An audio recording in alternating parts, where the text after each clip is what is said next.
أعوذ بالله من الشيطان الرجيم بسم الله الرحمن الرحيم نحمده ونصلي على رسول الكريم وصحبه أجمعين أما بعد أعوذ بالله من الشيطان الرجيم بسم الله الرحمن الرحيم الحمد لله وقفا والصلاة والسلام على عباد الذين اصطفى اللهم صل وسلم على نبينا محمد السلام علیکم ورحمۃ اللہ وبرکاتہ. جی پیاری سسٹرز، الحمدللہ اب ہم جنگ احد کی میدان سے اب کیا ہوا، اب فارغ ہو رہے ہیں. ٹھیک ہے، جنگ ختم ہو گئی ہے، لیکن اس کے بعد کے جو اثرات ہیں اس پر آج ہم انشاءاللہ تھوڑی بات کریں گے انشاءاللہ. تو ہم نے کیا دیکھے لاسٹ ویک کے مقتولین کی تعداد کتنی تھی، یعنی سامنے والوں کی، لیکن مسلمانوں کی زیادہ تھی، ہے نا. یہ تو ہم نے دیکھ لیے نا. تو بس اب کیا ہوا کہ جسے یاد رکھنا کہ مشرکین اب جا رہے ہیں. یہ میں بات اس سے کہ آگے ہمراہ الاسد آئے گا نا، تب تم کو یہ بات سمجھ میں آئے گی. ہاں، مشرکین مکے کی طرف جا رہے ہیں. ٹھیک ہے، یاد رکھنا مدینہ کھلا ہوا ہے. سارے صحابہ مطلب جو بھی جنگ میں آئے تھے 700 جس میں جو شہید بھی ہو گئے، وہ سب یہاں ہیں، احد کے پاس ہے. ٹھیک ہے، اگر اللہ کی توفیق، اللہ کی مدد نہ ہوتی تو یہ تو مکہ میں جانے سے بدلے مدینہ میں گھس سکتے تھے نا. یہ بات خالی ذہن میں رکھیں، کیونکہ آگے یہ بات آپ کو سمجھ میں آئے گی انشاءاللہ. ٹھیک ہے، تو اب کیا ہوا کہ اب تھوڑا آرام، مطلب تھوڑا جنگ ختم ہونے کو ہوئی. ہاں، مشرکین بھی چلے گئے. آپ صلی اللہ علیہ وسلم نے کیا کیا، نماز پڑھائی، وہ بھی با جماعت. ٹھیک ہے نا، اور پھر زخمیوں کو دھویا گیا. دیکھو، اور عورتیں بھی، حضرت عائشہ صدیقہ رضی اللہ عنہ. یہ ہم اینڈ میں آپ کو بتائیں گے، یہ کچھ پوائنٹ جو بہت ضروری ہے. ٹھیک ہے، وہ ہم انشاءاللہ بتائیں گے. چلے، تو آج کا موضوع ہے کہاں سے، گفتگو اور قرارداد. اعوذ باللہ من الشیطان الرجیم بسم اللہ الرحمن الرحیم. برابر دھیان دیں. ہاں، جب مشرکین واپسی کے لیے پورے طور پر تیار ہو چکے جانے کے لیے، ٹھیک ہے، تو ابو سفیان جبل احد پر نمودار ہوا. یہ بہت فیمس بات ہے. ہاں، وہاں نمودار ہوا اور با آواز بلند بولا. دیکھے، اب وہ تصدیق کرنا چاہتے، کنفرم کرنا چاہتے، کہاں، مکہ جانے سے پہلے کہ یہ ہم نے جو جنگ میں ایسا سنا، اور یہ جو ہماری جنگ کی جو اس کا رزلٹ ہے وہ کیا ہونا چاہیے، وہ کرنے کے لیے اب دیکھو وہ کیا گفتگو کرے. اب آپ امیجن کریں یہ ویسا ہی ہے. احد کے پہاڑ تو پہاڑی زیادہ ہے نا، تو ایک پہاڑ پر آپ صلی اللہ علیہ وسلم اور صحابہ تھوڑا قرار پا کے وہاں بیٹھے ہوئے تھے. ٹھیک ہے، بیٹھے ہوئے تھے، لیکن جو ابو سفیان ہے وہ نیچے ہیں، پہاڑ کی ایک دم چوٹی پر نہیں گئے. ان کو عام صلی اللہ علیہ وسلم یا کوئی نظر نہیں آ رہا ہے، لیکن اتنا پتا ہے کہ وہاں صحابہ بیٹھے. ٹھیک ہے، تو اب وہ دیکھو کیا بلند آواز سے کیا بول رہے، کیا تم میں محمد صلی اللہ علیہ وسلم ہے. کنفرم کرنا چاہتے نا، کیونکہ آپ کو یاد ہے کہ وہ افواہ پھیلی تھی، ہے نا. ابن قیامہ کے کمیہ کی نے مصعب بن عمیر رضی اللہ عنہ کو یہ کیا، اور افواہ کیا پھیلایا کہ آپ صلی اللہ علیہ وسلم کو قتل کیا. تو کسی نے کوئی جواب نہیں دیا. اب یہ کسی نے کوئی جواب نہ دیا، اس کا مطلب کیا ہے، مطلب آپ صلی اللہ علیہ وسلم نے ان کو منع کیے تھے. یہ بات بھی آپ دھیان رکھنا. ہاں، کسی نے کوئی جواب نہ دیا. اس نے پھر کہا، کیا تم میں ابو قحافہ کے بیٹے یعنی ابو بکر صدیق رضی اللہ عنہ ہے. اب وہ کنفرم کرنا چاہتے کہ یعنی وہ بھی زندہ ہیں. سمجھ میں آیا؟ تو دیکھو، ابو سفیان کو پہلے سے ہی پتا تھا، مطلب یعنی اس کے گمان تھا کہ مسلمان کے سب سے بڑے لیڈر آپ صلی اللہ علیہ وسلم، اور اس کے بعد ابو بکر. دیکھیں فوراً ان کے منہ سے وہی آیا. پہلے کنفرم لیڈرز کا ہی کریں گے نا کہ وہ ہے کہ نہیں ہے. تو ابو قحافہ کے بیٹے ابو بکر ہے. پھر کسی نے جواب نہ دیا. اس نے پھر کہا، کیا تم میں عمر بن خطاب ہے. ہاں، اور پھر کسی نے جواب نہ دیا، کیونکہ آپ صلی اللہ علیہ وسلم منع کر کے رکھے تھے. انہیں نبی صلی اللہ علیہ وسلم نے جواب دینے سے منع کر رکھا تھا. اب ابو سفیان نے کہا، دیکھو اب اس کو کیا لگا کہ کوئی جواب نہیں دے رہا ہے، دیٹ مینس نہیں ہے. ہاں، اس نے کہا اچھا چلو ان تینوں سے تو فرصت ملی. دیکھو ذہن میں کیا ہے کہ یہ بیٹل کا رزلٹ ایسا ہوگا. ٹھیک ہے، یہ سن کر اب امیجن کرے حضرت عمر رضی اللہ عنہ کا کردار آپ کو پتا ہے، کیونکہ آگے بہت سب میں یہی کردار ان کو نظر آئے گا. یہ سن کر حضرت عمر بن خطاب رضی اللہ عنہ بے قابو ہو گئے. بولے او اللہ کے دشمن، جن کا تو نے نام لیا ہے وہ سب زندہ ہے، اور ابھی اللہ نے تیری رسوائی کا سامان باقی رکھا ہے. ابو سفیان نے کہا اب دیکھو، اب وہ ریزلٹ یعنی بتانا چاہتا کہ کیا ہوا، دیکھو کہ یہ اس بیٹل میں کیا کیا ہوا اور جنگ احد میں کیا کیا ہوا. ابو سفیان نے کہا تمہارے مقتولین کا مسئلہ ہوا ہے. مسئلہ مطلب پتا ہے نا کہ جو میت کو مسئلہ کرتے نا وہ،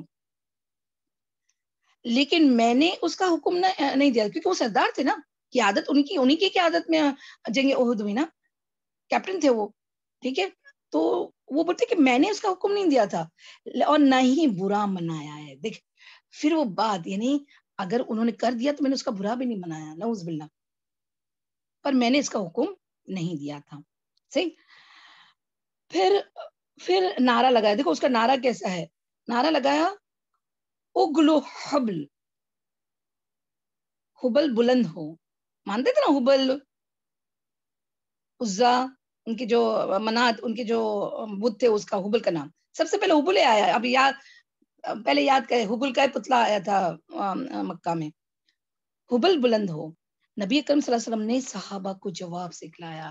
دیکھو پہلے نان انہیں جو بیکار بات تھی اس کا جواب دینے کو آپ صلی اللہ علیہ وسلم منع کیا، لیکن اب کیا شرک کی بات آ گئی نا، ہے نا، اللہ کے سوا کوئی اور کے نام بلند کی بات آئے تو کیسے رہ سکتے نا مسلمان.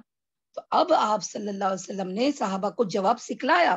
آپ صلی اللہ علیہ وسلم نے بتایا کہ، اور انہوں نے کہا، یعنی آپ صلی اللہ علیہ وسلم نے صحابہ کو کہا کہ اس طرح سے کہو، کیا، اللہ اعلی و اجل، اللہ اعلی و برتر ہے. سب اپنے آپ میں کہیں اللہ اعلی، اللہ اعلی و اجل، اللہ اعلی ہے وہ برتر ہے. ابو سفیان نے پھر نعرہ لگایا لنا العزا ولا عزا لکم. کیا بول رہا ہے کہ ہمارے لیے عزا اور ایک بت کا نام عزا، ہمارے لیے عزا ہے اور تمہارے لیے عزا نہیں. پھر شرک کی بات. تو نبی اکرم صلی اللہ علیہ وسلم پھر جواب سکھایا اور صحابہ کرام نے کہا اللہ مولانا ولا مولا لکم، اللہ ہمارا مولا ہے اور تمہارا کوئی مولا نہیں. اس کے بعد ابو سفیان نے کہا کتنا اچھا کارنامہ رہا. اب دیکھو یہ ریزلٹ بتا رہا ہے، آج کا دن جنگ بدر کے دن کا بدلہ ہے اور لڑائی تو ڈول ہے. اب دیکھو ڈول یعنی کیا پتا ہے، ڈول مطلب اپنا وہ بکیٹ ہی ہے، لیکن ابھی آپ ایسے سمجھے نا کہ جو ڈول ہم کنویں میں ڈالتے ہیں، ہاں، تو وہ ڈول کیا کبھی ادھر کبھی ادھر ایسے ایسا ہو کے اوپر آتی ہے نا. تو ڈول تو اس کا جیسے ہم ڈالیں گے کنویں میں، ہاں، تو وہ اس سائڈ بھی ہو سکتی ہے، اس سائڈ بھی ہو سکتی ہے. تو اس کا کیا مطلب ہے کہ جنگ جو ہے نا وہ برابر کی رہی، یعنی کبھی ہم اسی میں پہلے کبھی ہم ہارے تھے اور پھر کبھی تم ہارے، ہے نا، نتیجہ ویسے ہی ہوا نا. صحیح. تو پھر حضرت عمر رضی اللہ عنہ نے کہا برابر نہیں، ہمارے مقتولین جنت میں ہے، سبحان اللہ، اور تمہارے مقتولین جہنم میں. ابو سفیان نے کہا، اب یہ جنت اور جہنم کی بات آئی نا، تو ابو سفیان نے کہا تم لوگ یہی سمجھتے ہو، لیکن اگر ایسا ہوا تو ہم ناکام و نامراد رہے. اب وہ دیکھو، کیونکہ جنت اور جہنم کا مطلب کانسیپٹ تو تھا ہی نا اس میں ان کے پاس، مطلب مشرکین مکہ کے پاس. تو تھوڑا سا جیسے ایمان کا نہیں اندر ہر انسان میں ایسا ہوتا ہے نا، اللہ کی اہولیت کا ہوتا ہے نا، تو وہ کیا بولتے ہیں کہ پھر تو ہم ناکام نامراد ہے اگر ایسا ہے تو. ٹھیک ہے. پھر ابو سفیان نے حضرت عمر رضی اللہ عنہ کو بلایا اور کہا عمر، میں اللہ کا واسطہ دے کر پوچھتا ہوں، ہم نے محمد کو قتل کر دیا ہے؟ ابھی اور تصدیق کرنا چاہتے ہیں کیونکہ وہ افواہ ان کو افواہ نہیں لگی نا. اور مصعب بن عمیر رضی اللہ عنہ کا چہرہ واقعی میں بہت مشبہ رکھتا تھا آپ صلی اللہ علیہ وسلم سے. حضرت عمر نے کہا واللہ نہیں، اور اس وقت وہ تمہاری باتیں سن رہے ہیں. سبحان اللہ. دیکھیں پھر کیا ہوا، آپ صلی اللہ علیہ وسلم ان کی باتیں سن رہے ہیں. ابو سفیان نے کہا تم یعنی جب عمر رضی اللہ عنہ نے یہ بات کہی نا تو دیکھو وہ کیا کہہ رہے ہیں کہ تم میرے نزدیک ابن کمیاں سے زیادہ سچے اور راست باز ہو. یہ ابن کمیاں کون معلوم ہے؟ وہی جس نے حضرت عمیر رضی اللہ عنہ کو مصعب بن عمیر رضی اللہ عنہ کو قتل کیا اور افواہ پھیلا دیا. تو اس نے تو جھوٹی افواہ پھیلایا نا. تو دیکھو یہاں وہ اس کا نام لیتا ہے، لے رہے کہ وہ تو انہوں نے جھوٹ کہا تھا نا کہ آپ صلی اللہ علیہ وسلم قتل کر دیے. اب جب تم کہہ رہے ہو عمر تم کہہ رہے ہو تو میں پکا یقین کر لیتا ہوں تمہاری بات پر کہ تم نے سچ کہا کہ اللہ کے رسول زندہ ہے الحمدللہ. یہ بات سمجھ میں آئی کہ اس نے کیوں کمیا کا نام لیا؟ ہاں ابن جی کمیا. ہاں اوکے چل. اس کے بعد ابو سفیان نے پکارا آئندہ سال بدر میں پھر رہنے کا وعدہ ہے. اب یہاں تو بدر کا بدلہ ہے لیکن بدر کے خود میدان میں جہاں جنگ بدر ہوتی ابھی تک ہار کا ان کو اندر سے کچھ ہے. ابھی تک وہ جو ہار بہت سالڈ ہوئی تھی نا جنگ بدر میں. تو بولتے آئندہ سال، اب یہ 3 ہجری میں جنگ احد ہوئی نا، بولتے جیسے آئندہ سال ہم کیا کریں گے، بدر میں پھر لڑنے کا وعدہ ہے. تو دیکھو اب مسلمان گھبرائے نہیں. رسول اللہ صلی اللہ علیہ وسلم نے ایک صحابی سے فرمایا کہہ دو ٹھیک ہے اب یہ بات ہمارے اور تمہارے درمیان میں طے رہی. Challenge expected. Okay let's see. ہاں ول سی لائک دیٹ. چلے اب یہ گفتگو تو ہو گئی. مشرکین واپسی پر کہاں جا رہے ہیں؟ مشرکین کی واپسی اور مسلمانوں کی طرف سے شہیدوں اور زخمیوں کی خبر گیری. اب امیجن کریں نا کہ وہ چلے گئے. اب کیا کرنا چاہیے مسلمانوں نے؟ دیکھو اس کے بعد ابو سفیان واپس آ گیا اور مشرکین کے لشکر نے کوچ کا آغاز کر دیا. وہ اونٹوں پر سوار تھے ہاں اور گھوڑوں پر گھوڑے کو پہلو میں رکھا کیا پہلو میں کر رکھا تھا. اب یہ اونٹوں پر سوار اور گھوڑے پر پہلو، اس کی بات ذرا تم کو بعد میں ابھی ایک بات بتاؤں گی نا، اس میں سمجھ میں آئے گا آپ کو. ہاں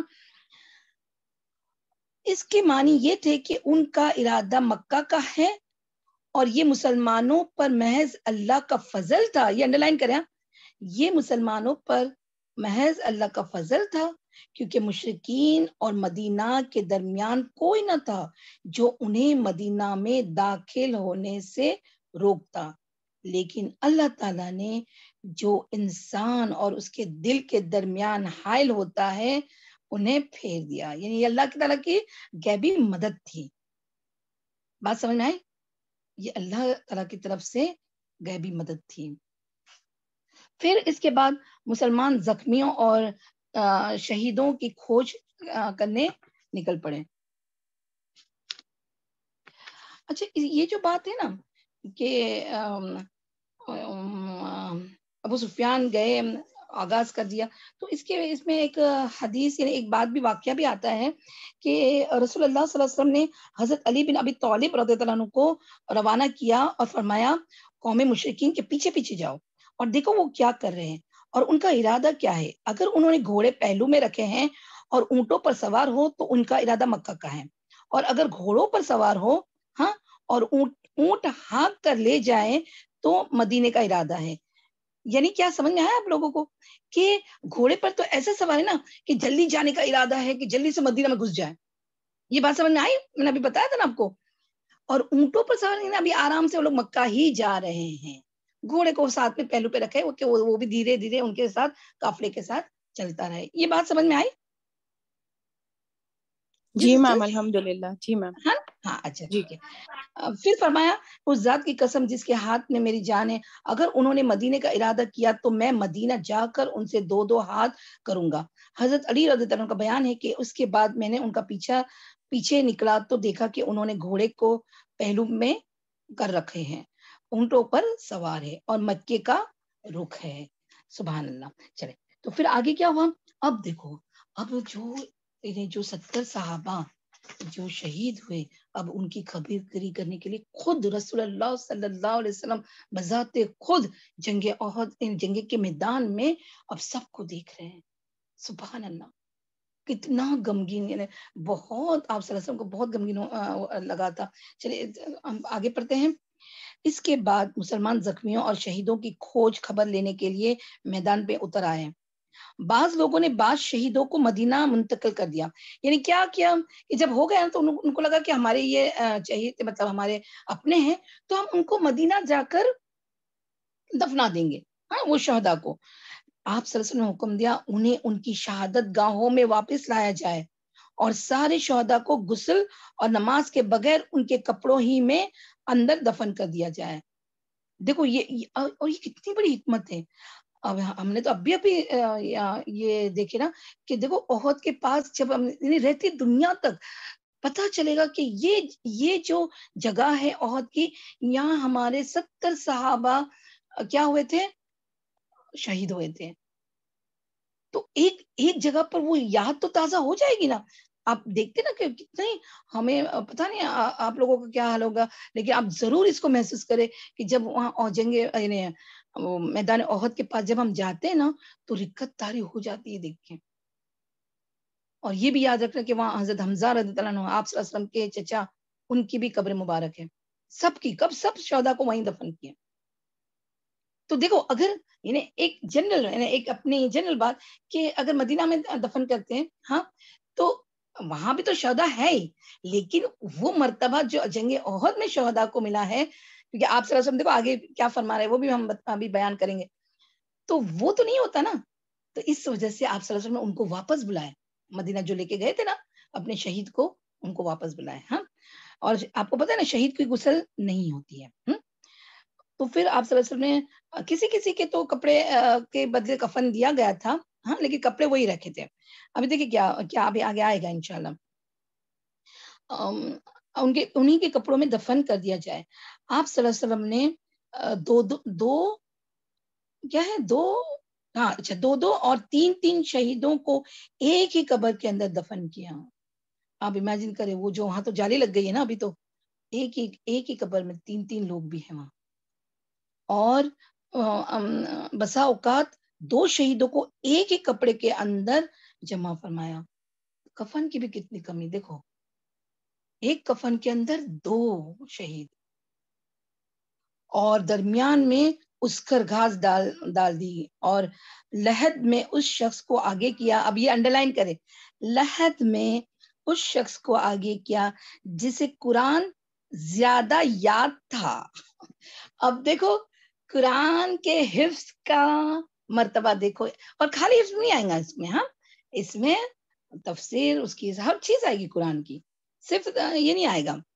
ہاں حفظ تو ہے ہی, یاد رکھنا تو حفظ تو ہے. وہ آپ حدیث یاد رکھو کہ جو قرآن کی حفظ, قرآن کی میں بھی مفہوم بتا رہی ہوں کہ پڑھتا جا اور جنت کے درجات بلند کرتا جا, ہے نا, وہ تو ہے ہی نا, وہ تو ہے ہی.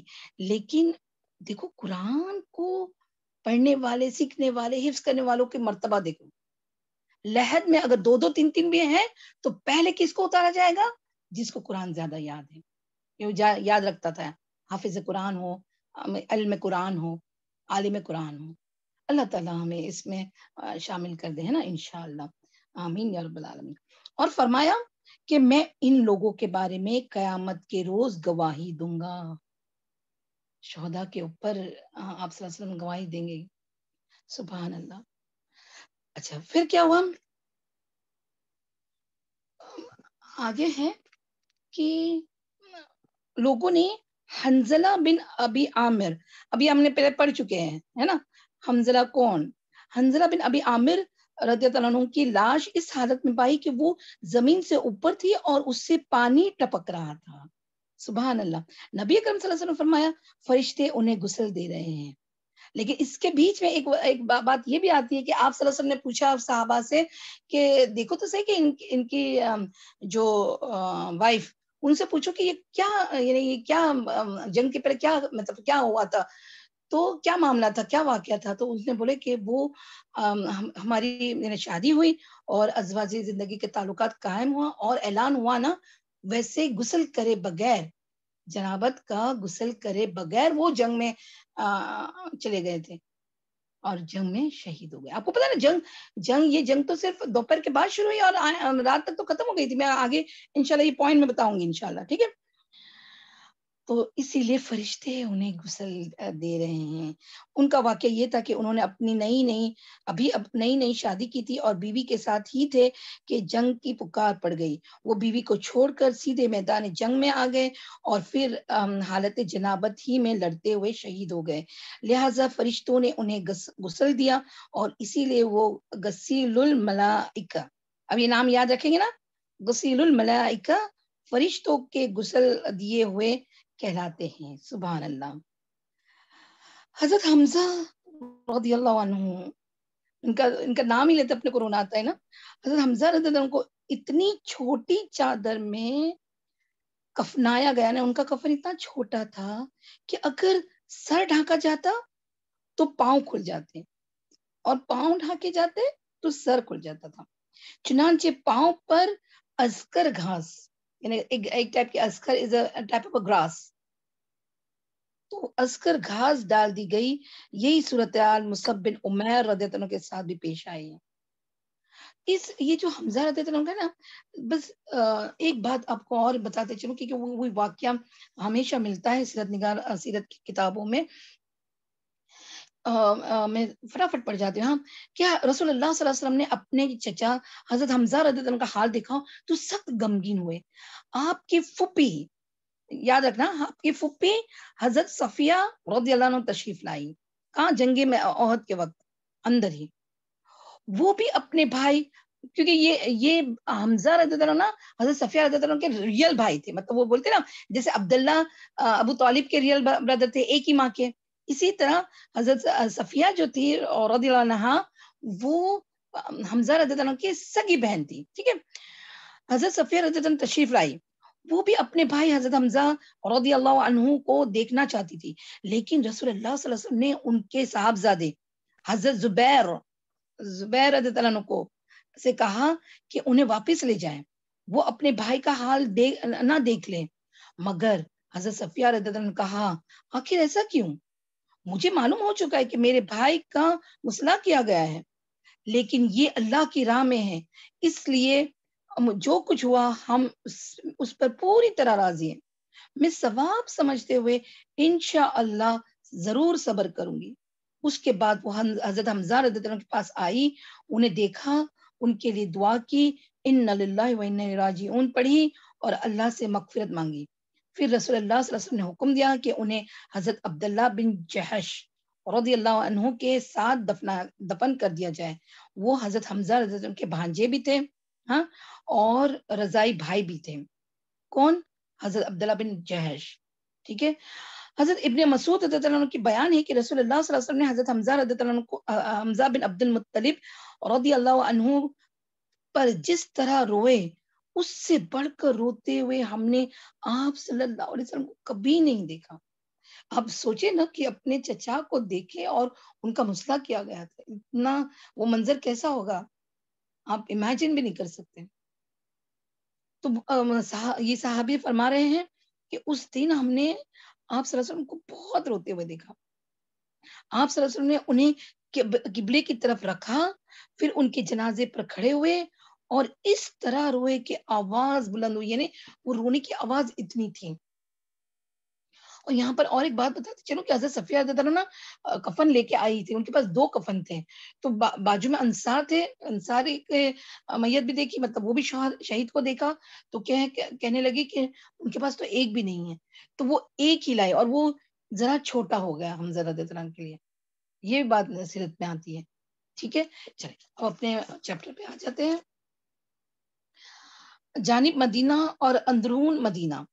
رسول اللہ صلی اللہ علیہ وسلم اور مسلمان شہداء کے دفن اور ان کی دعائیں سے فارغ ہو چکے ہیں تو مدینہ کا رخ کیا. وہیں دفنا ہے نا. اب ہم کہاں ہیں؟ ہم ابھی جنگ کے میدان میں احد میں شہیدوں کو دفنا چکے اور اب کہاں جا رہے ہیں؟ مدینہ کی طرف. امیجن کریں. ٹھیک ہے. راستے میں کچھ عورتیں ملی جن کے اقارب شہید ہوئے تھے. نبی اکرم صلی اللہ علیہ وسلم نے انہیں تسلی دی اور ان کے لیے دعا فرمائی. بنو دینار کی ایک خاتون آئی جن کے شوہر، بھائی اور باپ شہید ہو گئے.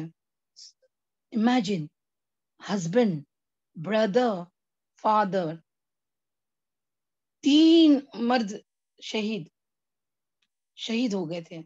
جب انہیں ان لوگوں کی شہادت کی خبر دی گئی تو کہنے لگی کہ اللہ کے رسول صلی اللہ علیہ وسلم کا کیا ہوا. دیکھو سب سے پہلی فکر ان کو، دیکھو عورت ہو کے بھی مومن تھی نا، ایمان والی تھی. دیکھو تو وہ کہنے لگی کہ آپ صلی اللہ علیہ وسلم کا کیا ہوا.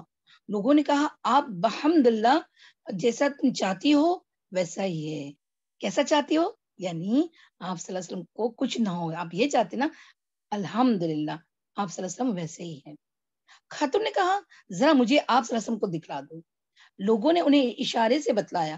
جب ان کی نظر آپ صلی اللہ علیہ وسلم پر پڑی تو بے ساختہ پکار اٹھی، کلو مصیبت بعد کا جلل ہے نا، جلل ہے نا، کلو مصیبت بعد کا جلل، کہ آپ کے بعد ہر مصیبت ہج مطلب چھوٹی ہے. تو یہاں دیکھو وہ حدیث برابر بیٹھتی ہے. کون سی؟ میں جس کا مفہوم بتا رہی ہوں کہ آپ صلی اللہ علیہ وسلم نے کیا فرمایا کہ تمہارا ایمان جب تک کمپلیٹ نہیں ہے تب جب تک کہ تم اپنے یعنی اہل، اپنے بھائی بہن جو سب اہل اور سارے لوگوں سے زیادہ مجھ سے محبت نہ کرو. تو یہ مثال وہاں بیٹھ رہی ہے. دیکھو کتنی بڑی مثال قائم کر دی. بنو دینار کی ایک عورت ہے، اس کا نام سیرت نگاروں کو نہیں معلوم. سبحان اللہ. مدینہ پہنچ کر مسلمانوں نے ہنگامی حالت میں رات گزاری. زخم، تھکان اور غم والم نے انہیں چور چور کر رکھا تھا، پھر بھی وہ مدینہ کا پہرا دیتے رہے. دیکھو کیوں؟ کیونکہ ابھی وہ قافلہ جا ہی رہا ہے نا مکہ کی طرف، مکہ والے یعنی مشرکین کا. اسی لیے وہ بہت چوکنا تھے اس رات میں. میری سے بات سمجھ میں آئے؟ دیکھو دوپہر بعد اور شروع ہوئی جنگ، ہاں شام ہو گئی، رات ہو گئی، اور وہ جو رات تھی نا اس رات میں اور یہ کہتے ہیں کہ یہ رات کیونکہ سنڈے کی رات تھی، نہیں سیٹرڈے کی رات، مطلب آپ صلی اللہ علیہ وسلم جمعہ کو آئے، عہد پہنچے، ہاں سیٹرڈے کی صبح میں جو دعائیں کی، مطلب سب کچھ دیکھا، سیٹرڈے کی شام میں یہ سب ہوا، ہاں جنگ ہوئی، اور یہ ابھی سنڈے کی سیٹرڈے رات میں، اور سنڈے صبح کیا ہوگا؟ سنڈے آئے گا. ٹھیک ہے، یہ کیوں فرما رہی ہوں کیونکہ وہ آگے حمراء الاسد آ گیا نا، اس میں یہ ذکر ہے. ٹھیک ہے چلے. تو پھر رسول اللہ صلی اللہ علیہ وسلم کی حفاظت پر متعین رہے. ادھر رسول اللہ صلی اللہ علیہ وسلم نے محسوس کیا کہ دشمن کی نقل و حرکت پر نظر رکھنا ضروری ہے. کیوں؟ کیونکہ ابھی تک وہ مکہ پہنچے نہیں ہیں، سمجھنا، تاکہ اگر وہ مدینہ واپس آنے کی کوشش کرے تو اسے کھلے میدان ہی میں دو ہاتھ کیے جائیں. اب کہتے ہیں کہ غزوہ یہ حمراء الاسد جو ہے یہ صبح میں ہی ہو گیا. آپ امیجن کرے، ابھی تو وہ تھکن، چور، زخم سب کچھ ہے. آپ صلی اللہ علیہ وسلم کا زخم تو کتنا بڑا زخم تھا، آپ امیجن کریں نا. لیکن یہ اللہ تعالیٰ کی طرف سے حکم تھا، اور یہ ایک تدبیر بھی تھی آپ صلی اللہ علیہ وسلم کی. سمجھ میں آئی یہ بات؟ ہاں. تو پھر کیا ہوا کہ غزوہ حمراء الاسد، یہ اس کو اسی جنگ احد سے جوڑا جا رہا ہے کیونکہ وہ اسی کے نتیجے میں ہے، اور یہ اسی کی صبح میں ہی ہوا، اسی لیے حمراء الاسد کو یہاں رکھا گیا ہے جنگ احد کے ہی چیپٹر میں. یہ بات سمجھ میں آئی؟ ہاں سسٹرز؟ جی میم الحمدللہ میم. اوکے جزاک اللہ خیر. خالی سبائی وہ کیوں بول رہے ہیں؟ باقی سب کدھر ہے؟ سو گئے؟ ریکارڈنگ ہو رہی ہے نا جی میم، میم سمجھ میں آئی. اس لیے میم ایٹ لیسٹ ہاں تو بولے نا. چلے غزوہ حمراء الاسد، چنانچہ صبح ہوئی تو آپ صلی اللہ علیہ وسلم نے مسلمانوں میں اعلان فرمایا کہ دشمن سے مقابلے کے لیے چلنا ہے، اور صرف وہی، انڈر لائن کریں، صرف وہی آدمی جا سکتا ہے جو مارکہ احد میں موجود تھا. اور لوگ دیکھو صحابہ، سبحان اللہ، جو جنگ میں تھا نا احد میں وہی آئے گا یہاں حمراء الاسد میں بھی. سمعنا واطعنا، ہم نے بات سنی اور مانی. یا اللہ ہمیں بھی اللہم اجرنا منہم، سمعنا واطعنا.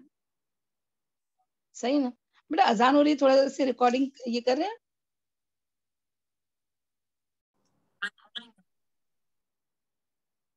بسم اللہ الرحمن الرحیم. چنانچہ لوگ مدینہ چل پڑے، یعنی سمینا و اطانا کر لیا صحابہ رضی اللہ عنہ اجمعین نے، جو احد میں سے ابھی ابھی زخم کھا کے رات میں، کتنی رات ہو گئی تھی وہ بھی نہیں معلوم، شام ہو گئی تھی اور لیٹے بھی نہ تھے، پوری طرح آرام بھی نہیں کیے تھے، انہوں نے سمینا و اطانا کر دیا. اسی لیے تو رضی اللہ عنہم، اللہ ان سے راضی ہے، وہ اللہ سے راضی. چنانچہ لوگ مدینہ میں چل پڑے اور 8 میل دور، کتنے 8 کلومیٹر، ناٹ 8 کلومیٹر، 8 مائلز ہے نا، 8 مائلز ہے وہ، میل مطلب مائلز، دور حمراء الاسد پہنچ کر پڑاؤ ڈالا. اور ڈاکٹر صاحب کہتے ہیں کہ حمراء الاسد کی جو جگہ ہے نا، وہ ذوالحلیفہ جو ہے نا، ہم جیسے مدینہ سے نکلتے تو جہاں یہ میقات ہے نا وہ مدینہ والوں کی، تو وہاں پر ہے یہ. ہاں، حمراء الاسد وہاں پر ہوا تھا. پہنچ کر پڑاؤ ڈالا. ادھر مشرکین نے مدینہ سے 36 میل دور مقام روحہ پہنچ کر پڑاؤ ڈالا. اب دیکھو، اب امیجن کریں، کیونکہ یہ حمراء الاسد کا تم کو سمجھ میں نہیں آئے گا کہ یہ کیا بات ہو رہی ہے. یہ لوگ جنگ احد سے نکلے، ہاں، اور ابھی مکہ نہیں پہنچے تھے، روحہ میں جا کے جیسے ابھی چلتے رہے، اب وہاں جا کے پڑاؤ ڈالا، مطلب اپنا ٹینٹ کی جو اب یہاں تھکن اتارتے ہیں پھر آگے بڑھتے ہیں. ٹھیک ہے، وہاں مدینہ پڑاؤ ڈالا اور وہاں مدینہ پلٹنے کے لیے رائے مشورہ شروع کر دیا. اب دیکھو، اب امیجن کریں نا کہ جب تھوڑا سا وہاں جا کے تھوڑا ریلیکس ہوئے تو ان کو آپس میں مشورہ کیا، ہم تو جیت گئے تھے، ہے نا، ہم تو مدینہ پہ حملہ کر سکتے تھے، صحیح ہے نا. ان کو یہ خیال آنے لگا. میری بات سمجھ میں آئی؟ آگے دیکھیے، اب دیکھیے، تو پھر انہیں افسوس تھا کہ انہوں نے ایک بہترین موقع ہاتھ سے جانے دیا. یعنی اسی لیے تو اللہ تعالیٰ نے کو مدد تھی نا، کہ ان کو خیال نہیں آیا کہ مدینہ تو کھلا تھا، اس میں جا نہیں سکے. اسی دوران معبد بن ابی معبد خزائی، جو رسول اللہ صلی اللہ علیہ وسلم کے خیر خواہوں میں سے تھے، آئے. ہاں، حمراء الاسد میں آپ صلی اللہ علیہ وسلم کے پاس آیا اور احد کے واقعے پر آپ سے تعزیت کی. آپ نے اسے فرمایا، اب یہ کیا بات ہو گئی کہ آپ نے اسے پر فرمایا. یہ جو پورا واقعہ نا، یہ ہم ہے نا آپ کو تھوڑا سا، یعنی جو یہ بات ہے نا وہ سمجھ میں آپ کو آئے گی نہیں کہ یہ کیا بات ہے، تو ہم نا اس کو رحیق المختوم میں سے فٹافٹ پڑھ لیتے ہیں. ابھی کیا ہوا، دیکھو، آپ صلی اللہ علیہ وسلم روحہ جگہ ہے نا، وہاں پر پڑاؤ تھا. اب یہ جو معبد بن کیا نام، معبد بن ابی معبد، یہ جو تھے نا، ہاں، یہ کسی کو پتا نہیں تھا کہ ان کا ایمان کیا ہے. ٹھیک ہے، یہ مسلمان ہوئے کہ نہیں ہوئے. تو وہ رسول اللہ صلی اللہ علیہ وسلم کے پاس تعزیت کے لیے آئے. ٹھیک ہے، تو ابو سفیان کو معلوم نہ تھا کہ یہ مسلمان ہو گیا ہے. ہاں، تو اس سے پہلے آپ صلی اللہ علیہ وسلم نے اسے کیا کہا معلوم ہے، کہ تم ابو سفیان سے جا ملو، کیونکہ آپ صلی اللہ علیہ وسلم کو پتا چل گیا تھا کہ مشرکین مکہ ابھی تک مکہ پہنچے نہیں ہیں. وہ ایک جگہ پر، کیونکہ آپ یاد رکھنا پہلے بھی دیکھو حضرت علی کو بھیجے تھے کہ یہ کہاں گئے، تو آپ صلی اللہ علیہ وسلم جاسوسی کا تو وہ کام چلتے رہے گا نا، جنگ ہے تو ان کو پتا تھا کہ وہاں پڑاؤ ڈالے ہیں اور ان کے دل میں کیا ہے، اور یہ اللہ کی طرف سے بھی الہام ہو گیا ہوگا. تو وہ ان کو پتا چلا، تو ابو سفیان اور یہ لوگ ابھی تک مکہ پہنچے نہیں ہیں اور وہاں پر ہے ان سے دور، تھوڑی دور پر. ہاں، اور وہ مکہ کا ارادہ، مدینہ کا ارادہ کر رہے، مدینہ پہ چھاپا ڈالنے کا ارادہ کر رہے. تو انہوں نے کیا کہا کہ وہ جو معبد بن ابی معبد ہے نا، ان سے کہا کہ وہ ابو سفیان سے ملے اور اس کی حوصلہ شکنی کرے. یعنی اسے جسے نہیں کوئی بات بتا دی ہمارے طرف سے، اور اس کا جو آنے کا جو اگر حوصلہ اگر رکھتا بھی ہوگا مدینہ پر واپس حملہ کرنے کا، تو وہ پست پڑ جائے. یہ بات سمجھ میں آئی؟ کیونکہ یہ سمجھ میں نہیں آئے گا تو ہمارا راستہ سمجھ میں نہیں آئے گا. یہ بات سمجھ میں آئی یہاں تک؟ جی میم، الحمدللہ. جزاک اللہ خیر. چلے آگے ہے کہ یہ جو اب میں یہاں پر سے نا تم کو اس میں سے ہی بتاتی ہوں. تو یہ پہنچے کون، معبد بن ابی معبد خزائی، ہاں، ان کی سرنے میں پہنچ گیا. ابو سفیان کو معلوم نہ تھا کہ یہ مسلمان ہو گیا. ہاں، تو ان کے پاس پوچھا, اس سے پوچھا معبد, اب کس سے پوچھا؟ ابو سفیان نے پوچھا معبد کو, کیا کہ معبد پیچھے کی کیا خبر ہے؟ معبد نے کہا یعنی اب یہ پروپیگنڈے کے تحت آپ صلی اللہ علیہ وسلم کو پٹی یعنی جو پڑھایا تھا نا کیا بولنا, اس جنگ تو چال کا نام ہے نا, تو اس چال کے تحت پروپیگنڈے سخت ایسا بھی حملہ کرتے ہوئے کیا کہا, یعنی جسے وہ بولتے نا رومر ورک نو, تو وہ ایک دم جذباتی ہو کر کیا کہا مانا میں, محمد صلی اللہ علیہ وسلم اپنے ساتھیوں کو لے کر تمہارے تعاقب میں نکل چکے ہیں, ان کی جمعیتن اتنی بڑی ہے کہ میں نے ویسی جمعیتن کبھی دیکھی نہیں, سارے لوگ تمہارے خلاف غصے سے کباب ہوئے جا رہے ہیں. احد میں پیچھے, احد میں 700 تھی نا, احد میں پیچھے جو رہ جانے والے تھے نا وہ بھی آ گئے ہیں, وہ جو کچھ ضائع کر چکے ہیں اس پر سخت نادم ہیں, یعنی ان کے بہت شہید ہوئے نا تو سخت نادم ہے, اور تمہارے خلاف اس قدر بھڑکے ہوئے ہیں کہ میں نے اس کی مثال دیکھی ہی نہیں. ابو سفیان نے کہا ارے بھائی یہ کیا کہہ رہے ہو؟ معبد نے کہا واللہ میرا خیال ہے کہ تم کچھ کرنے سے پہلے گھوڑوں کی پیشانیاں دیکھ لو, یا لشکر کا ہرا دل دستہ اس ٹیلے کے پیچھے نمودار ہو جائے گا. یعنی تم دیکھو, تمہارے اگر گھوڑے کو تم جیسے ریڈی بھی کرنے جاؤ گے نا جنگ کے لیے, وہاں مدینہ پر حملہ کرنے کے لیے ہاتھ بھی پھراؤ گے نا, تب تک تو وہ دو دستہ نکلا ہے نا وہ تمہارے پیچھے آ جائے گا, تمہارے نزدیک آ جائے گا تم پر حملہ کرنے کے لیے. ٹھیک ہے, یہ اس نے ڈرایا, یہ ایک چال تھی. ہاں, ابو سفیان نے کہا واللہ ہم نے فیصلہ کیا ہے کہ ان پر پلٹ کر پھر حملہ کرے اور ان کی جڑ کاٹ کر رکھ دے. معبد نے کہا ایسا نہ کرنا, میں تمہاری خیر خواہی کی بات کر رہا ہوں.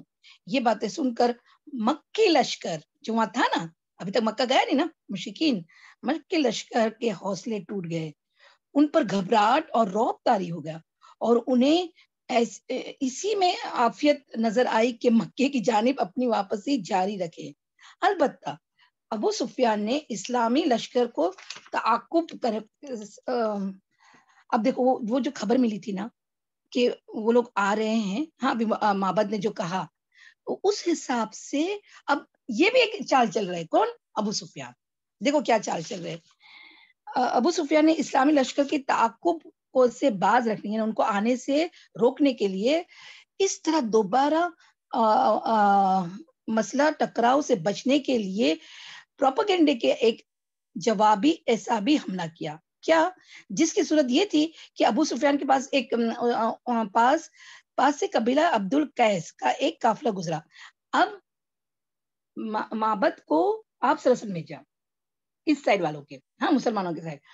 اب ایک قافلہ جو مکہ سے آ رہا تھا ابو قیس کا, وہ ان سے جا ملا. کون؟ ابو سفیان. ٹھیک ہے, قافلہ گزرا. ابو سفیان نے کہا کیا آپ لوگ میرا ایک پیغام محمد صلی اللہ علیہ وسلم کو پہنچا دو گے؟ میرا وعدہ ہے کہ اس کے بدلے جب آپ لوگ مکہ آئیں گے تو عکاس کے بازار میں آپ لوگوں کو اتنی کشمش دوں گا جتنی آپ کی یہ اونٹنی اٹھا سکے گی. ان لوگوں نے کہا جی ہاں. ابو سفیان نے کہا محمد صلی اللہ علیہ وسلم کو یہ خبر پہنچا دے کہ ہم نے ان کی اور ان کے رفقا کی جڑ کاٹ دینے کے لیے دوبارہ پلٹ کر حملہ کرنے کا فیصلہ کیا ہے. حالانکہ وہ تو ان کا بھی حوصلہ ٹوٹ چکا ہے, وہ جا رہے تھے, لیکن مسلمانوں کا حوصلہ توڑنے کے لیے یہ بات پیغام پہنچایا. کس نے؟ ابو سفیان نے. اس کے بعد جب وہ یہ قافلہ ہمرال اسد میں رسول اللہ صلی اللہ علیہ وسلم اور صحابہ کرام رضی اللہ عنہم کے پاس سے گزرا تو ان سے ابو سفیان کا پیغام سنایا اور کہا کہ لوگ تمہارے خلاف جمع ہیں, ان سے ڈرو. مگر ان کی باتیں سن کر مسلمانوں کے درمیان میں یعنی ایمان میں اور اضافہ ہو گیا. تو وہ جو لاس کا جو ہے نا, اب دیکھو کتنا فرق ہے. انہوں نے تو کہا کہ حسبنا اللہ و نعم الوکیل, اللہ ہمارے لیے کافی ہے اور وہ بہترین کارساز ہے. اس ایمانی قوت کی بدولت وہ لوگ اللہ کی نعمت اور فضل کے ساتھ پلٹے, انہیں کسی برائی نے نہ چھوا اور انہوں نے اللہ کی رضامندی کی پیروی کی, اور اللہ بڑے فضل والا ہے. یہ آیت بھی ہے, دیکھیں اپنے کتاب پر آ جائے تو. اور وہ جو سب ہوا نا وہ تو ہو چکا. ہاں, لوگ تم یہاں ابھی دیکھو وہ جو جب مشرکین کو اللہ تعالیٰ آل عمران میں فرما رہے ہیں کہ مشرکین کو جب بات پتہ چلی نا کہ مسلمان ایسے آ رہے ہیں تو ان الناس قد جمعوا لکم فخشوہم، لوگ تمہارے خلاف جمع ہیں ان سے ڈرو.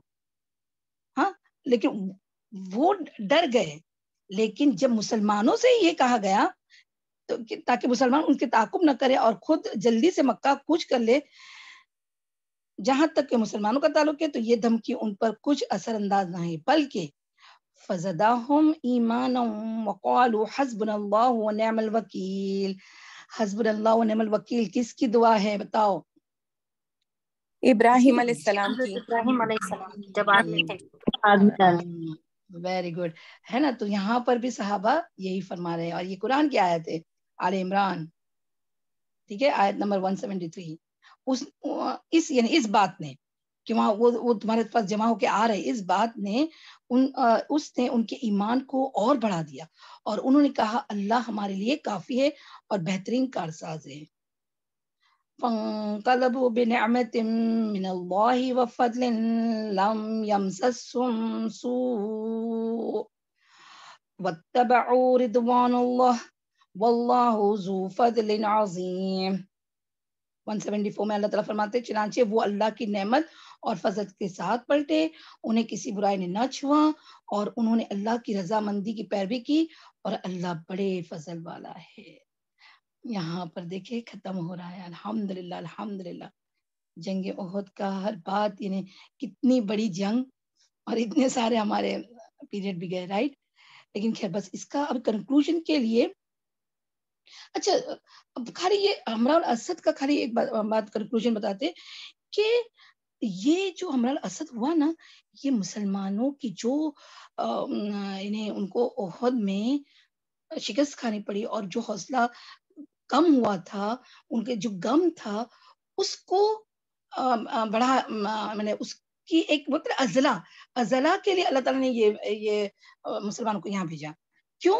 کیونکہ وہاں سے وہ کوئی کچھ تجارتی کا کام بھی کر کے آئے، وہ لوٹے، اور انہیں یہ بھی پتا چل گیا تھا کہ ہم یہ بھی ڈر گئے مشرکین اور اب وہ چلے گئے.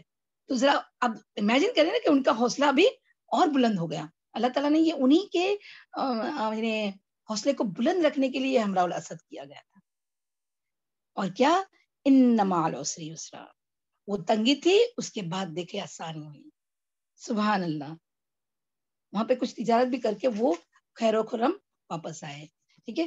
اچھا چلے اب احد کے تھوڑے سے پوائنٹس ہیں وہ ہم ریکارڈنگ میں رکھیں کہ ابھی بتا دیں آپ لوگ کچھ، کیونکہ اس کو تو آپ کو یاد رکھنا پڑے گا. اسی میں میم اسی میں کنٹینیو رکھے نا پھر. اچھا چلے سنا یہ ہو جائے گا. چلے اب ہم کنکلوژن پہ آ رہے ہیں کہ جنگ احد کے مین پوائنٹس کیا تھے، اس کو کنکلوڈ کرتے ہیں. ہاں جنگ احد 3 ہجری میں ہوئی ہے نا، صحیح ہے. اور یہاں پر پریپئر ہو کے مسلمان نکلے تھے، بدر میں پریپئر نہیں تھے. 1000 کا لشکر نکلا تھا، 300 منافقین واپس ہو گئے. تو مسلمان کتنے بچے؟ 700. مشرکین کتنے تھے؟ 3000. یہ جنگ میں نے ابھی بتایا تھا آپ کو، دوپہر میں شروع ہوئی اور رات تک ختم ہو گئی تھی. اس مشرکین کے لشکر میں عورتیں بھی ساتھ آئی تھی. ان کے نام ہندہ بنت عقبہ ابو سفیان کی بھی، ام حتم بنت حارث حتم، ہاں، اور خلاصی بن سعد اور خناز بن مالک، اور ایک ہے برزہ بھی نام آتا ہے، برزہ. فاطمہ بن ولید یہ بھی نام آتا ہے. 5 نام آئے، میں پھر سے گناتی ہوں. ہندہ بنت عتبہ، ہاں، ابو سفیان کی بیوی، ام حتم بنت حارث، فاطمہ بن ولید، برزہ، خلاصی بن سعد اور خناز بن مالک. کتنے ہوئے؟ 6 ہو گئے کہ 5 ہوئے؟ 5 ہوئے میم، 5 ہوئے. اچھا ٹھیک ہے. اس میں اب یہ امیجن کریں کہ ان سب عورتوں میں سے، حالانکہ وہ مشرکین کی طرف سے تھی، ان سب عورتوں میں سے خناس اور برزا کے سوا باقی سب مسلمان ہو گئی. سبحان اللہ، فتح مکہ کے وقت. ٹھیک ہے. اور مسلمان عورتیں کسے کسے شرکت کی تھی بعد میں جب آئے تھے؟ تو حضرت عائشہ صدیقہ رضی اللہ عنہا، ام سلیم، ہاں، اور حضرت ام سلمہ بھی. ہاں، ام سلمہ، حضرت ام سلیم اور ام عمارہ، 4 ہوئے. ام ایمن بھی، ہاں وہ بھی آتا ہے، وہ لیکن اپنی بک میں نہیں ہے، لیکن آپ لکھا ہے جزاک اللہ خیر، ام ایمن بھی. ٹھیک ہے. ہاں چلے. مشرکین کی قیادت کس کے تحت؟ بولو، مشرکین کی قیادت کون تھا؟ قیادت مطلب ابو سفیان. ابو سفیان. اور مسلمان کی قیادت آپ صلی اللہ ہاں آپ صلی اللہ علیہ وسلم. ویری گڈ، آپ صلی اللہ علیہ وسلم. ٹھیک ہے. چلے. اب ابو سفیان کے علاوہ 5 اور مشرکین، کیونکہ یہ نام کیوں لے رہے معلوم ہے؟ یہ سارے مسلمان ہو گئے تھے، اسی لیے یہ نام یاد رکھنے کے کون بڑھ چڑھ کے سردار تھے. آپ کو یاد ہے نا کہ بدر میں 70 صحابہ، 70 مشرکین کے سردار مارے گئے تھے، ہے نا. اب یہاں پر دیکھو کون کون تھا. پہلے تو ابو سفیان تو تھے، خالد بن ولید، اکرمہ بن ابی جہل، صفوان بن امیہ، عمر بن العاص، عبداللہ بن ابی رباح. یہ سب مسلمان. خالد بن ولید تو آپ کو پتا ہے نا، سبحان اللہ، ایسے جب ٹرن ہوئے، مسلمان ہوئے تو سیف اللہ کہلائے، اللہ کی تلواروں میں سے تلوار. سبحان اللہ. اور مسلمانوں کی طرف سے لڑے. اور اکرمہ بن ابی جہل کا بھی قصہ آپ کو معلوم ہے، وہ بھی بہت بعد میں بہت اچھی جنگ کیے. اور صفوان بن امیہ بھی، اور عمر بن العاص، وہ جو ابھی آئے گا جب اس کی صلح حدیبیہ کے وقت ان کا بہت رول آئے گا. ٹھیک ہے. تو یہ 5 سردار مین تھے. ٹھیک ہے، جنگ احد کے وقت.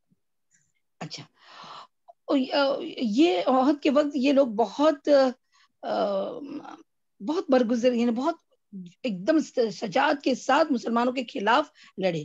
بعد میں ان کی سوچ تبدیل ہو گئی اور 5 مسلمان ہو گئے اور آگے چل کر مسلمان کی طرف سے جنگ لڑی. اچھا، پھر اس جنگ میں آپ صلی اللہ علیہ وسلم کو سب سے زیادہ صدمہ جو ہوا تھا وہ آپ صلی اللہ علیہ وسلم کے چچا حضرت حمزہ رضی اللہ عنہ کا شہید ہونا. ان کو کس نے قتل کیا تھا؟ وحشی بن حرب. Very good. وحشی بن، جزاک اللہ خیر، وحشی بن حرب. ٹھیک ہے. وہ بیسیکلی تو وہ غلام تھا، ہے نا. اور کس کا غلام تھا؟ کس کو یاد ہے؟ ہندا کا. ہندا کا بھی بولتے ہیں جی، ہندا کا کوئی بولتا ہے. باقی میں نے ایک نام لکھایا تھا آپ کو، ہمیہ بن خلف. نہیں، ہمیہ بن خلف نہیں، اتبا کا. اب دیکھیں اس کا نام، اب میرے کو پورا نام نہیں یہ نہیں آ رہا ہے، میں نے یہاں لکھا ہوا نہیں ہوں، لیکن اس کا تھا غلام. ہاں، تو ہندا نے لالچ دی تھی نا میم، بس. ہاں، ہندا نے لالچ دی تھی، لیکن کوئی سیرت کی بک میں نا ایسا کہتے کہ وہ اس کا غلام تھا، ایسا بھی کہتے ہیں. ہاں، یہ بھی بات یاد رکھنا. ٹھیک ہے. تو اس نے فتح مکہ کے وقت، بہت غور سے سننا، آپ صلی اللہ علیہ وسلم کے پاس آ کر اسلام قبول کر لیا تھا. جب وہ اسلام کر چکے تو بعض صحابہ نے کہا کہ یا رسول اللہ، یہ وہی وحشی بن حرب ہے جس نے آپ کے چچا حضرت حمزہ رضی اللہ عنہ کو قتل کیا تھا. تو آپ صلی اللہ علیہ وسلم نے فرمایا اس کو چھوڑ دو. ایک شخص کا اسلام لانا میرے نزدیک 1000 کافر کو قتل کرنے سے زیادہ محبوب ہے. لیکن ایک بات فرما دی تھی، وہ ابھی یہاں پر حدیث میں نہیں میں اس کا ایک اب ہم ابھی اس میں پڑھیں گے نا انشاءاللہ، یہ بھی حدیث پڑھیں گے. آپ صلی اللہ علیہ وسلم فرما دیا کہ وہ میرے سامنے نہ آئے. میرے سامنے آنے سے مجھے میرے چچا کی یاد آ جاتی ہے، تو میرے سامنے نہ آئے. ہندا نے بھی جب اسلام قبول کی تو وہ تو ویسے بھی نقاب میں اسلام قبول کرنے آئے تھے، اور اس کو بھی کہا گیا تھا کہ میرے سامنے نہ آئے، تم کو دیکھ کر میرے کو میرے چچا کی یاد آ جاتی ہے. لیکن اسے کچھ نہیں کہا. اور مسلمہ بن کذاب جب اسلام لائے تو اتنا نادم ہوئے کہ ان کا ازلہ، یعنی اس چیز کا جو پچھتاوا تھا اس کا ازلہ کس سے پورا کیا؟ مسلمان بن کذاب. پہلے تو وہ اس طاق میں رہتے کہ کم میں اس کا کچھ کروں, اور جب انہیں مسلمان بن کذاب کو قتل کیا, وہ کذاب تھا نا, اپنے آپ کو پروفیسی کا مطلب نبی کا دعویٰ کیا تھا اس نے, تو اس کو قتل کر کے جب قتل کر کے مارا تو تب انہیں کہا کہ یہ میرا بدلہ ہے, ازالہ ہے کس کا, حضرت حمزہ رضی اللہ عنہ کا. ٹھیک ہے, اور پھر کیا ہوا کہ وہ اچھا پھر آگے ہے کہ عورتوں نے جو اپنی مسلمان عورتوں کا بھی حصہ تھا, انہوں نے شہداء کو پانی پلانے کا کام کیا تھا, اور ام امارہ نے مشرکین کے ایک آدمی کو بھی بہت تیر چلائے تھا, انہوں نے تلوار سے بھی مارا تھا, ہے نا, اور آپ صلی اللہ علیہ وسلم کا بچاؤ بھی کیا تھا. ٹھیک ہے, اور پھر اور خود بھی زخمی بھی ہو گئے تھے. اور کیا آئے گا کہ ہم شہید بھی ہوئے تھے نا. نہیں, لیکن ان کو زخم ہوتا ہے. دیکھو میں نے بولی تھی ان کو زخم بہت آئے تھے, لیکن شہید ماں نہیں, شہداء نہیں ہوئے تھے. آپ صلی اللہ علیہ وسلم نے یہ اچھا ہاں, یہ تو مدینہ کی, اور بس وہی ایک ہے کہ آپ صلی اللہ علیہ وسلم نے, کوشچن ہے کہ ان کو مدینہ میں نہ دفنا کر, سب جو گئے تھے ان کو بلا کر پہاڑ احد, جبل احد کے پاس ہی کیوں دفنایا, یہ کوشچن کا جواب ہم بعد میں ڈسکس کرتے. ٹھیک ہے, چلے یہیں تک رکھتے ہیں. ہاں, وآخر الدعوانا ان الحمد للہ رب العالمین. سبحانک اللہم وبحمدک, نشہد ان لا الہ الا انت, نستغفرک ونتوب الیک. ربنا تقبل منا انک انت السمیع العلیم وتب علینا انک انت التواب الرحیم. اللہم صلی وسلم علی نبینا محمد وعلی آلہ واصحابہ وشہداء احد وازواجہ وذریاتہ واہل بیتہ وبارک وسلم. آمین یا رب العالمین. السلام علیکم ورحمۃ اللہ وبرکاتہ.